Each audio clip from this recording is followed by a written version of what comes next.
Hello everyone, welcome to my YouTube channel. ଆଜି ଆମ୍ଭେମାନେ Bible ବିଷୟରେ ଜାଣିବା।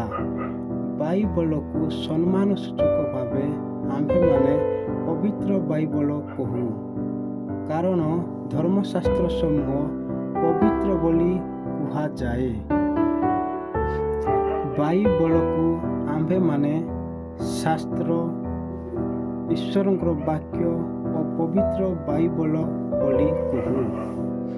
ଓ ବାଇବଲ ଶବ୍ଦର ପ୍ରକୃତ ଅର୍ଥ ହେଉଛି ପୁସ୍ତକ। ଏହି ପୃଥିବୀର ସବୁଠାରୁ ପ୍ରସିଦ୍ଧ ପୁସ୍ତକ ହେଉଛି ବାଇବଲ। ବାଇବଲକୁ ମୁଖ୍ୟତଃ ଦୁଇ ଭାଗରେ ବିଭକ୍ତ କରାଯାଏ: ପୁରାତନ ନିୟମ ଓ ନୂତନ ନିୟମ। ପୁରାତନ ନିୟମ ଯାହା ଖ୍ରୀଷ୍ଟ ପୂର୍ବ ସମୟରେ ଲେଖାଯାଇଥିଲା ଓ ନୂତନ ନିୟମ ଯାହା ଖ୍ରୀଷ୍ଟଙ୍କ ଜନ୍ମ ପରେ ଲେଖାଯାଇଅଛି। ପୁରାତନ ନିୟମରେ 39ଟି ପୁସ୍ତକ ଅଛି ଓ ନୂତନ ନିୟମରେ 27ଟି ପୁସ୍ତକ ଅଛି। ଟୋଟାଲ 66 ପୁସ୍ତକ ଅଛି। ଏହି ବାଇବଲ ଲେଖିବାରେ କେତେ ସମୟ ଲାଗିଲା ଓ କିଏ ଲେଖିଲେ? ଏହି ପୁସ୍ତକ ଲେଖିବାକୁ 1500 ବର୍ଷ ଲାଗିଲା ଓ ଈଶ୍ୱରଙ୍କର ମନୋନୀତ ବ୍ୟକ୍ତିମାନଙ୍କ ଦ୍ୱାରା 40 ଜଣ ବ୍ୟକ୍ତି ଏହି ଈଶ୍ୱରଙ୍କ ବାକ୍ୟକୁ ପବିତ୍ର ଆତ୍ମାରେ ପୂର୍ଣ୍ଣ ହୋଇ ତାହାଙ୍କର ସାଧୁମାନେ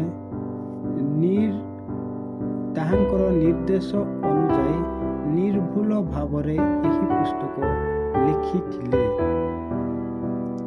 କାରଣ ବାଇବଲରେ ମଧ୍ୟ ଲେଖା ଅଛି, ଆପଣମାନେ ଦେଖିବେ 2 ପିତର ତାର 1:21 ପଦ, କାରଣ କୌଣସି ଭାବବାଣୀ କେବେ ହେଁ ମନୁଷ୍ୟର ଇଚ୍ଛାରୁ ଉତ୍ପନ୍ନ ହୋଇନାହିଁ, ମାତ୍ର ଈଶ୍ୱର ପ୍ରେରିତ ମନୁଷ୍ୟମାନେ ପବିତ୍ର ଆତ୍ମାଙ୍କ ଦ୍ୱାରା ଚାଳିତ ହୋଇ କଥା କହିଥିଲେ। ଓ 2 ତିମୋଥୀ 3:16ରେ ମଧ୍ୟ ସମସ୍ତ ଶାସ୍ତ୍ର ଈଶ୍ୱର ନିଶ୍ୱାସିତ ବୋଲି ଲେଖାଯାଏ। ଏହି ପୁସ୍ତକ 40 ଜଣ ଲେଖକ ପରମେଶ୍ୱରଙ୍କ ପ୍ରେରଣାରେ ପବିତ୍ର ଆତ୍ମାରେ ପୂର୍ଣ୍ଣ ହୋଇ ଲେଖିଅଛନ୍ତି। ବାଇବଲର ପୁରାତନ ନିୟମ ଓ ନୂତନ ନିୟମ କେଉଁ ଭାଷାରେ ଲେଖାଯାଇଅଛି?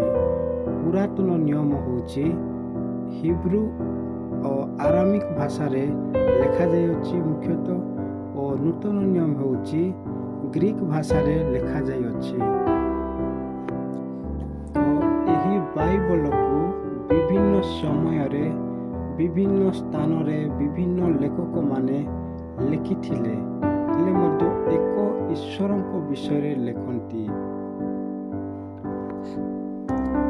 ଓ ଏହା ପୃଥିବୀର ସମସ୍ତ ପୁସ୍ତକ ଠାରୁ ବାଇବଲକୁ ଭିନ୍ନ କରେ ଓ ଏହା ପ୍ରକାଶ କରେ ଯେ ଏହା ଈଶ୍ୱର ନିଶ୍ୱାସିତ ବାକ୍ୟ।